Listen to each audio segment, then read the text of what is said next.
നിലയ്ക്ക് ആദ്യം false pain ആകുമ്പോൾ എന്താ വെച്ചാൽ ഒരേ ഇന്റൻസിറ്റിയിൽ ഇങ്ങനെ തുടരാം.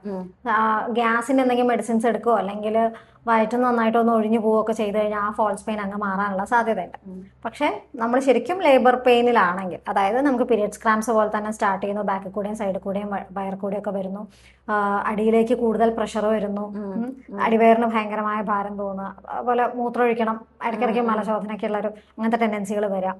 പിന്നെ ട്രൂ ലേബർ പെയിൻ ആകുമ്പോഴത്തേക്കും ആദ്യം മണിക്കൂറിൽ ഒരു കോൺട്രാക്ഷനോ അല്ലെങ്കിൽ അങ്ങനത്തെ പെയിനോ ആണ് ഫീൽ ചെയ്തിരുന്നത് വെച്ചാൽ പതുക്കെ അതിന്റെ ഇന്റൻസിറ്റി കൂടി വരാം. മണിക്കൂറിൽ ഒരു 4 6 വരെ. അപ്പൊ നമുക്ക് ശരിക്കും മനസ്സിലാക്കാം ആ പെയിനിന്റെ ഇന്റൻസിറ്റിയും ഇറങ്ങി വരുന്നതും ഒക്കെ കൂടുന്നതിനനുസരിച്ചിട്ട് അത് ലേബർ പെയിൻ ആണെന്നുള്ള മനസ്സിലാക്കാം. ചിലർക്ക് ലേബർ പെയിൻ ആയിട്ടാവില്ല ചിലർക്ക് സ്റ്റാർട്ട് ചെയ്യുക, ചിലർക്ക് ഫ്ലൂയിഡ് ബ്രേക്കേജ് ആയിട്ടായിരിക്കും സ്റ്റാർട്ട് ചെയ്യുക. അപ്പൊ പൈപ്പ് തുറന്നു വിട്ട പോലെ നമുക്ക് മൂത്രം ഒഴിക്കുന്നതാകുമ്പോൾ നമുക്ക് കൺട്രോൾ ഉണ്ടാവും. അപ്പോൾ ഫ്ലൂയിഡ് ലീക്കേജ് ആകുമ്പോൾ എന്താ വെച്ചാൽ നമുക്കതിൽ യാതൊരു തരത്തിലുള്ള കൺട്രോളും ഉണ്ടാവില്ല. പൈപ്പ് തുറന്നു വിട്ട പോലെ അങ്ങ് പോവാം.